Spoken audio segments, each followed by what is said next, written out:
Olá, pessoal, voltando aqui para a nossa live em que estamos discutindo o quê?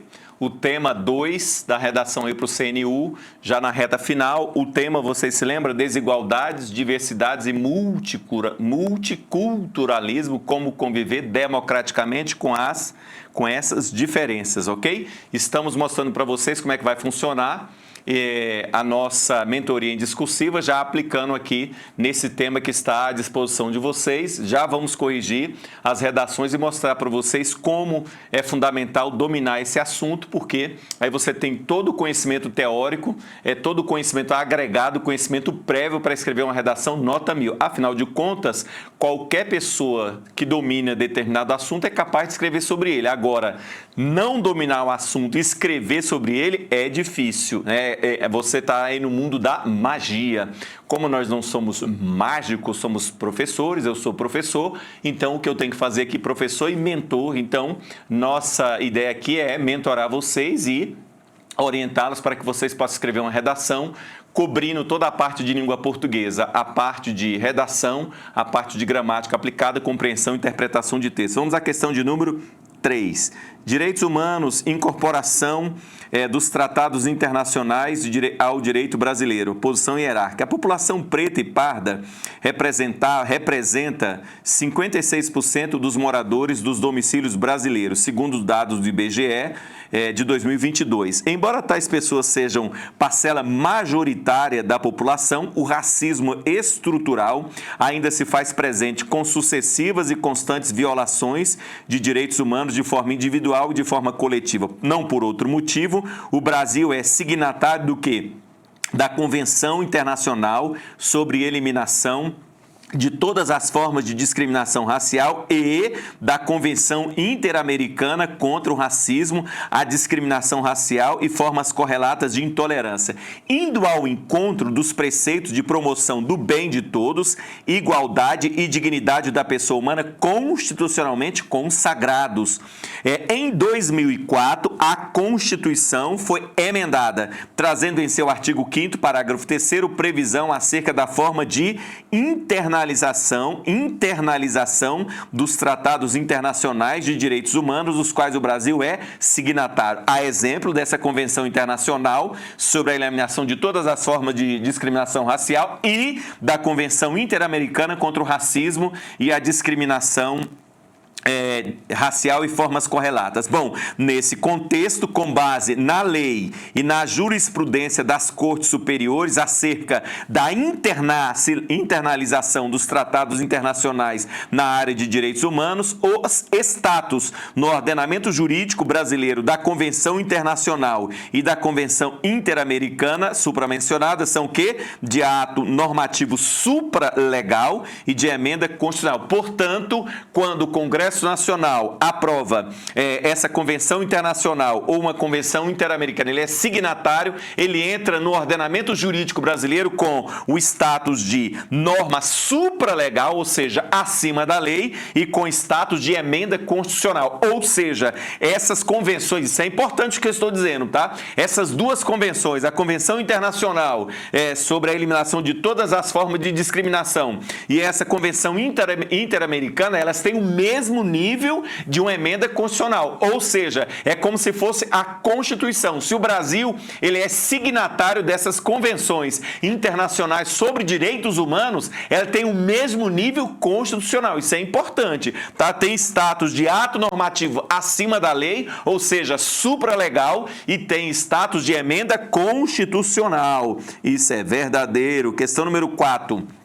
Um dos mais importantes passos para o reconhecimento da indivisibilidade e interdependência dos direitos humanos no século XXI foi o quê? Foi a adoção em 2015 da Agenda 2030 para o Desenvolvimento Sustentável pela Assembleia Geral das Nações Unidas por intermédio de sua resolução, transformando o nosso mundo, a Agenda 2030 para o Desenvolvimento Sustentável. sustentável. Sobre a Agenda 2030 da ODS, ok? Pode-se afirmar que ela tem natureza de soft law, lei branda, que ela não é cogente, né, em nosso ordenamento jurídico. Além disso, a execução das metas estabelecidas depende de cada Estado, que pode atuar de acordo com as prioridades nacionais, estimulando-se parcerias e projetos de cooperação, ok? Então é isso. O Brasil reconheceu a indivisibilidade e a interdependência dos direitos humanos da Agenda 2030 para o desenvolvimento sustentável, ok? Então, ela não tem natureza cogente, é natureza de soft law e não de hard, né? Hard law. 4, então, verdade. O decreto 6.949, ele promulgou a Convenção Internacional sobre os Direitos da Pessoa com Deficiência e seu protocolo facultativo, assinados em Nova York em 30 de março de 2007. Entrou no direito brasileiro como Decreto 6949 de 2009. De acordo com a Convenção Internacional sobre os Direitos das Pessoas com Deficiência e seu protocolo facultativo, avalia as afirmações. Há regras que autorizam os Estados partes a reconhecer que as mulheres e meninas com deficiência estão sujeitas a múltiplas formas de discriminação. Portanto, medidas serão tomadas para assegurar às mulheres e crianças e meninas o pleno e igual exercício de todos os direitos humanos e liberdades fundamentais. Isso é verdade.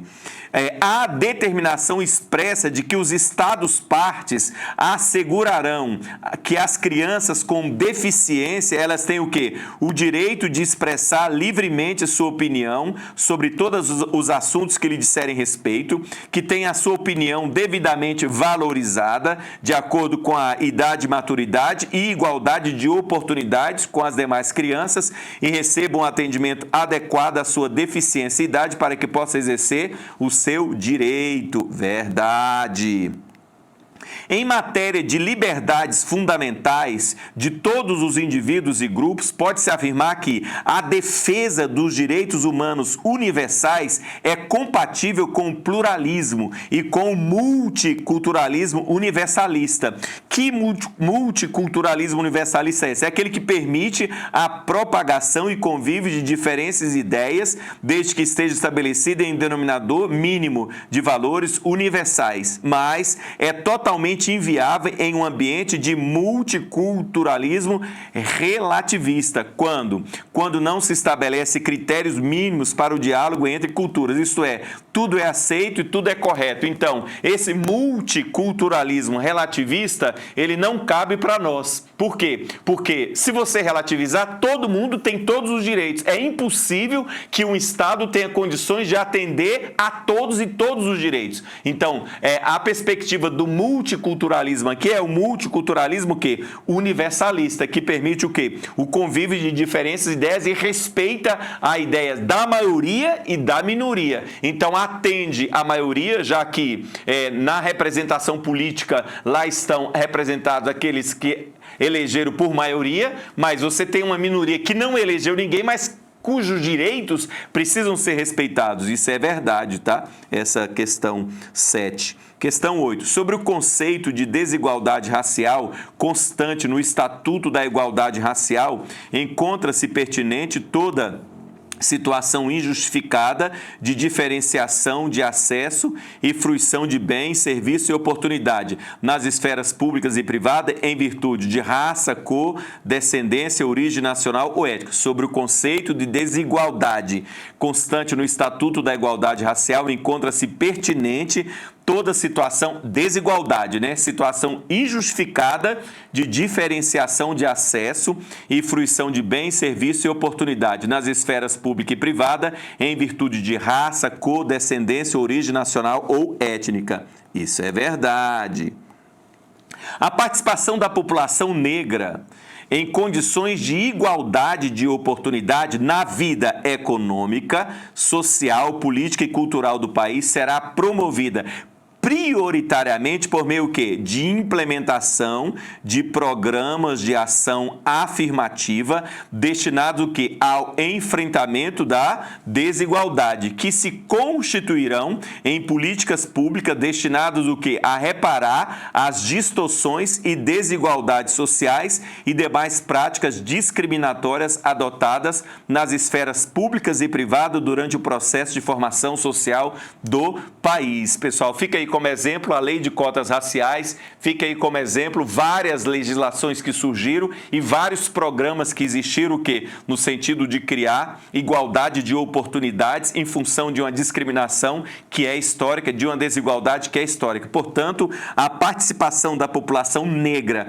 em condição de igualdade de oportunidade na vida econômica, social, política e cultural do país será promovida de preferência por meio de implementação de programas de ação afirmativa, programas destinados ao enfrentamento das desigualdades, que se constituirão o quê? Em políticas públicas destinadas a reparar as distorções e desigualdades sociais e demais práticas discriminatórias adotadas nas esferas pública e privada durante o processo de formação social do país. Isso é verdade.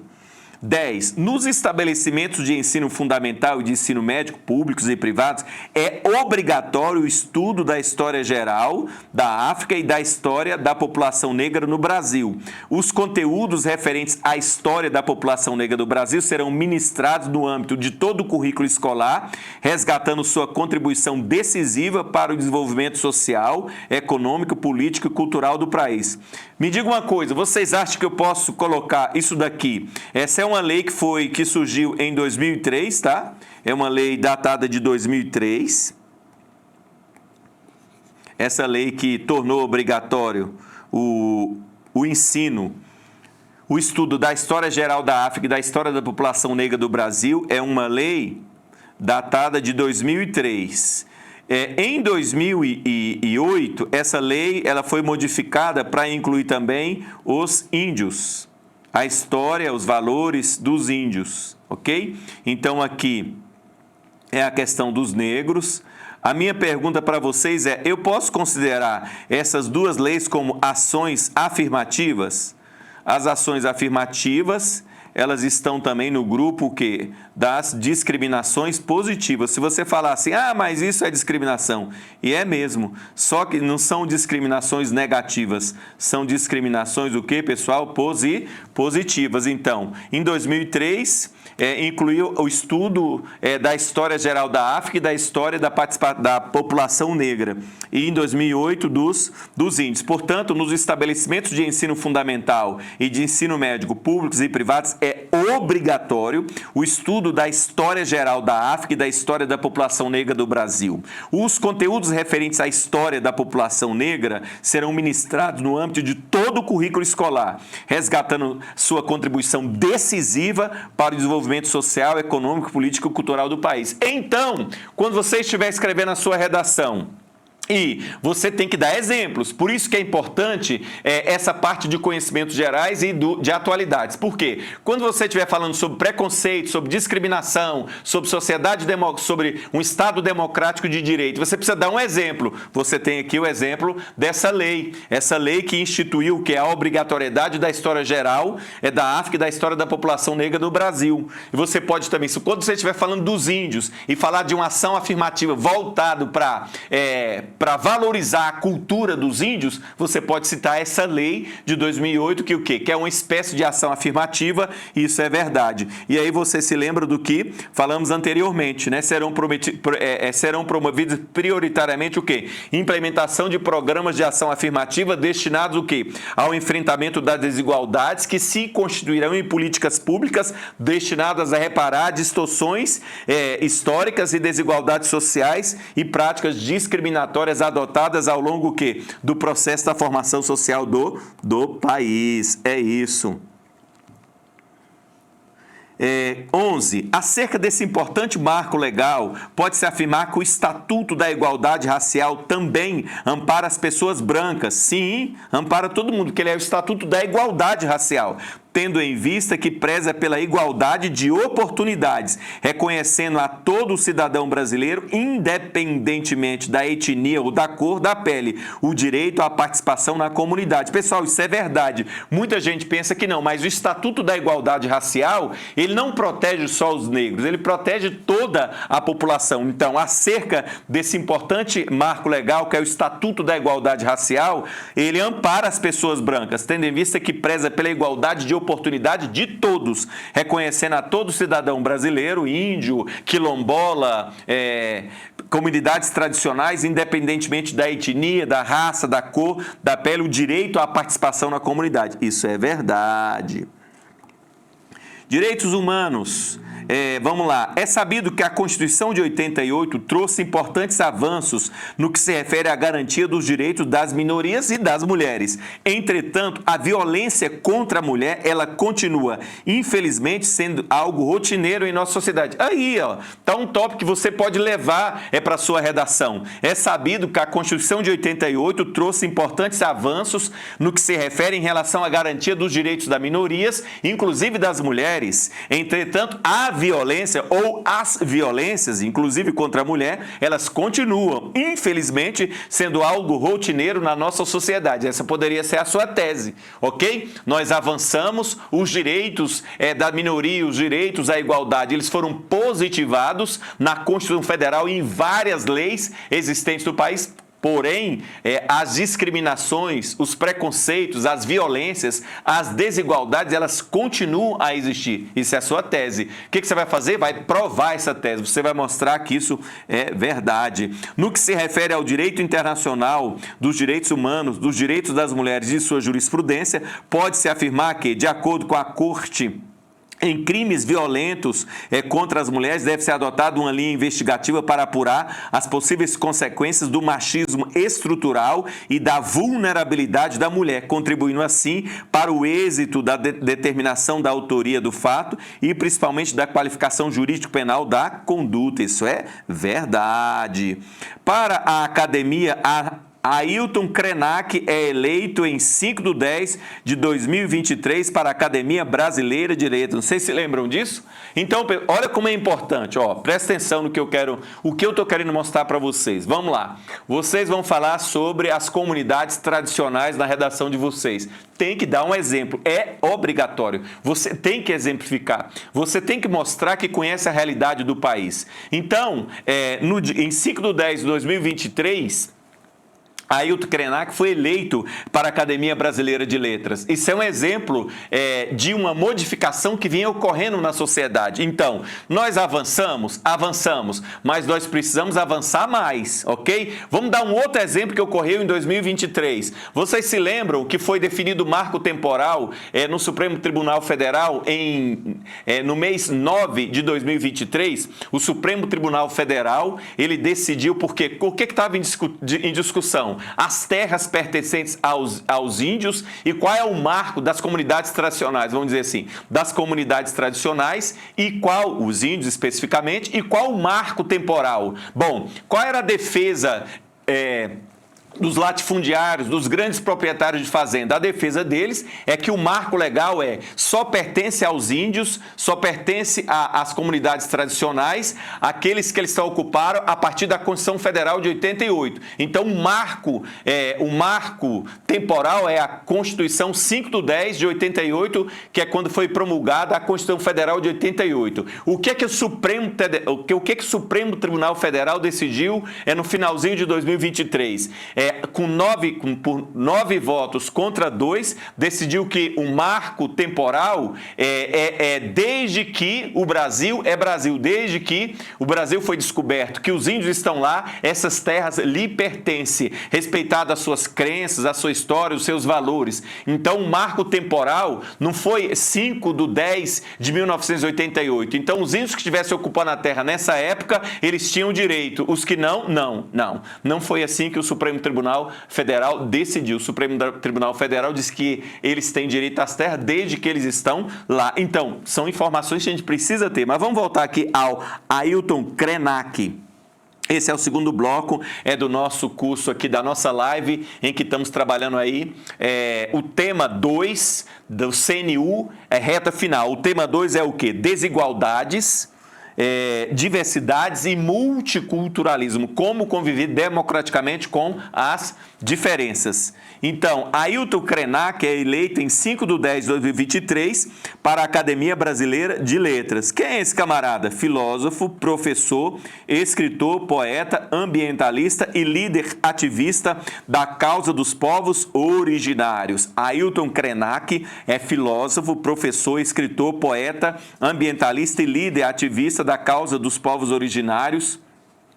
É o primeiro indígena a se juntar à instituição, a Academia Brasileira de Letras. Sobre a população indígena e a respectiva legislação, analisa as afirmativas a seguir. São reconhecidos aos indígenas sua organização social, seus costumes, línguas, crenças e tradições, e os direitos originários sobre as terras que tradicionalmente ocupam. Então, o marco temporal defendido pelos agricultores, pelos grandes proprietários de terra, não vingou. Além disso, é vedada a remoção dos grupos indígenas de suas terras, salvo ad referendo do Congresso Nacional, em caso de catástrofe ou epidemia que põe em risco sua população, ou no interesse da soberania do país, após deliberação do Congresso, garantindo em qualquer hipótese o retorno imediato logo que cesse o risco. Então, são reconhecidos aos indígenas a sua organização social, os seus costumes, suas línguas, suas crenças, tradições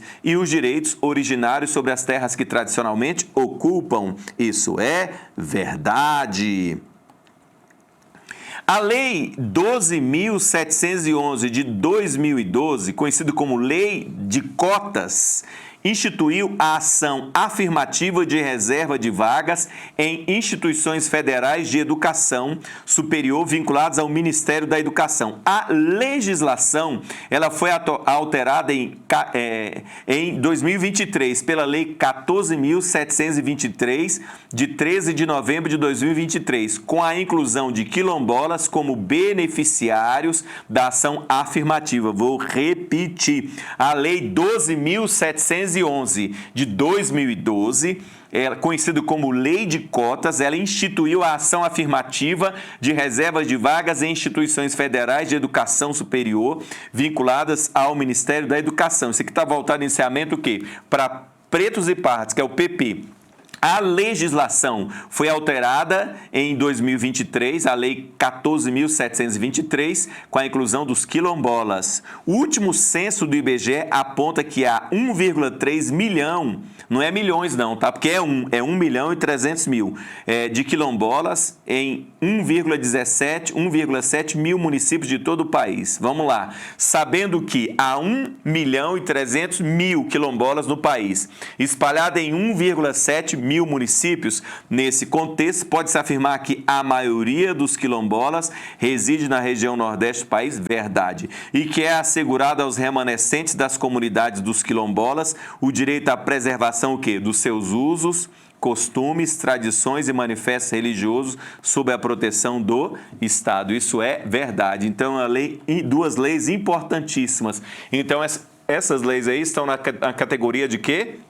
Estão na categoria de ações afirmativas. Inclusive, a UNB comemorou agora os 20 anos, foi a primeira instituição, não sei se vocês se lembram disso, mas a Universidade de Brasília, a UNB, foi a primeira instituição a instituir cotas raciais. Então, se completou agora em 2023, 20 anos da instituição da Lei de Cotas na primeira universidade do Brasil, que foi a UNB, ok? Transversalidade e intersetorialidade são apontados por especialistas como tendências na gestão de políticas públicas. As políticas públicas elas têm que ser transversais, elas têm que ser intersetoriais, uma vez que os problemas públicos que são objeto das diversas políticas setoriais são interligados e se reforçam mutuamente. Portanto, uma coisa que eu vejo que vocês fazem com muita frequência é o quê? é fazer uma proposta de solução. Quando vocês forem fazer a proposta de solução para resolver um problema específico, um problema pontual, lembre-se de que nós temos que falar em transversalidade e intersetorialidade. Então, quando falar assim, o Estado, tá, mas o que é o Estado? Você diz, né, as diversas unidades... Você vai falar sobre as unidades que compõem a federação, União, Estados e municípios. Você vai falar sobre os poderes executivo, legislativo, judiciário, Ministério Público, Defensoria Pública. Você tem que envolver todos os órgãos para que essa política ela tenha efetividade. Daí a necessidade de que você entenda que ela seja transversal, ou seja, as secretarias dos estados precisam conversar uma com a outra, os ministérios precisam conversar um com o outro, ok? Nós estávamos trabalhando numa questão recentemente e havia 13 ministérios envolvidos nessa questão, ok? Era uma questão que tratava de pessoas com deficiência. E aí havia uma proposta de legislação na Câmara, que nós falamos, não, vamos esperar um pouco e esperar o que vai sair desses 13 ministérios reunidos, fora OAB, fora Defensoria Pública, fora Ministério Público, além dos ministérios. Tinha o Ministério Público fazia parte desse conglomerado, a Defensoria Pública, a OAB, todas as instituições envolvidas para tratar de uma questão pessoas com deficiência. Então, lembre-se de que as políticas públicas elas são transversais e intersetoriais. Nesse contexto, pode-se afirmar que a questão do gênero, direitos humanos e diversidade sexual apresenta o quê? Temas transversais típicos que requerem o quê? Arranjos políticos arranjos de políticas públicas intersetoriais. Vou repetir. Então, a transversalidade e intersetorialidade são apontados por especialistas como tendência na gestão de políticas públicas, uma vez que os problemas públicos que são objeto das diversas políticas setoriais são interligados e se reforçam mutuamente. Nesse contexto, pode-se afirmar que a questão de gênero, direitos humanos e diversidade sexual apresenta o quê? Temas transversais típicos que requerem arranjos de políticas públicas, o quê? Intersetoriais. E, última, para finalizarmos.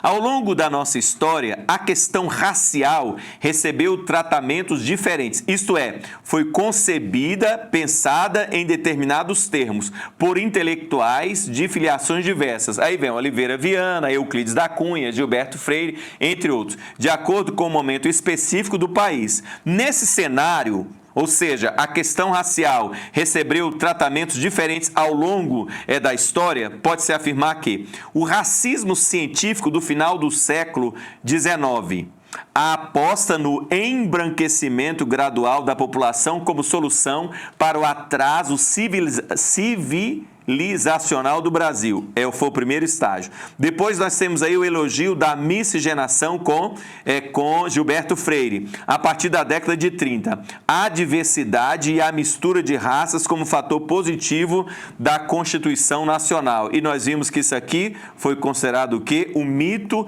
da miscigenação racial. Isso é um mito. Miscigenação. Isso foi contestado, tá? Isso foi defendido por Gilberto Freire. E reconhecimento oficial do racismo, que é o último estágio. A Carta de 88, a Constituição de 88, abrindo a possibilidade de instauração de ações afirmativas. Corresponde o quê? Aos 3 momentos da história. Começou aqui e terminou aqui, ó. Nesse cenário, pode-se afirmar que o racismo científico, o elogio da miscigenação com Gilberto Freire e o reconhecimento oficial do racismo, Constituição Federal de 88, corresponde a 3 momentos da história. É verdade. Então, pessoal, com isso, nós fechamos o primeiro pilar. Só mostrei para vocês como é que nós vamos trabalhar. Então, falamos sobre a questão da discriminação, da violência contra as mulheres, falamos dos índios, falamos dos quilombolas, ok? Trouxemos dados, informações, legislação, ok? Nós vamos ter, nesse processo de mentoria, nós vamos ter um caderno de dados, ok? Então, você vai ter lá seu caderninho com os dados mais importantes importante, mais importantes que nós vamos discutir. Nós vamos ter um outro caderno que nós vamos ter os argumentos e proposta de solução, que aí vocês, quando estiverem fazendo a redação, vocês vão lá falar assim, vamos ver o que a gente pode propor como solução para resolver esse problema. Já que toda redação, pessoal, todo tema, ele traz uma problemática. Então, vamos falar sobre a questão de cotas raciais. Isso é um problema para a sociedade. Vamos falar sobre a questão do aborto, que é uma discussão que está aí. É um problema para a sociedade. Como é que trata isso? Do ponto de vista cultural, social, religioso, econômico, político, vamos falar sobre a questão da descriminalização do uso da droga. Então, é um outro problema para a sociedade. Então, assim, tudo que apresenta como tema são questões problemáticas que exigem o quê? Uma discussão. E aí você precisa ter dados, você precisa ter informações e argumentos e o quê? Proposta de solução para resolvermos isso, entendeu? Vamos trabalhar nessa perspectiva. Sim, passou a ser obrigatório em 2008, tá, Marcela? Pessoal, então, agora vamos falar sobre compreensão e interpretação de texto, mas nós vamos fazer isso no próximo bloco. Não saia daí porque eu volto já. Estou mostrando para vocês aqui na nossa mentoria em discursivas como que vai funcionar essa mentoria. Então, nós vamos trabalhar em 4 pilares. O pilar 1 é o pilar do conhecimento e atualidades para trabalharmos um tema. O pilar 2, vamos trabalhar a parte de compreensão e interpretação de texto. Por quê? Porque todo concurso cai compreensão e interpretação de texto e compreender e interpretar texto vai ajudar vocês em todas as outras disciplinas. Nós vamos para a parte prática, que é a redações que vão ser corrigidas, 10 de cada aluno, até 10 de cada aluno, e nós vamos aplicar o conhecimento da gramática normativa nessa redação que vocês vão escrever, que é o quê? A gramática aplicada. Então, já existe aí uma lista de espera e o QR Code está na tela para vocês, ok? É isso aí. Não sai daí porque eu volto em instantes.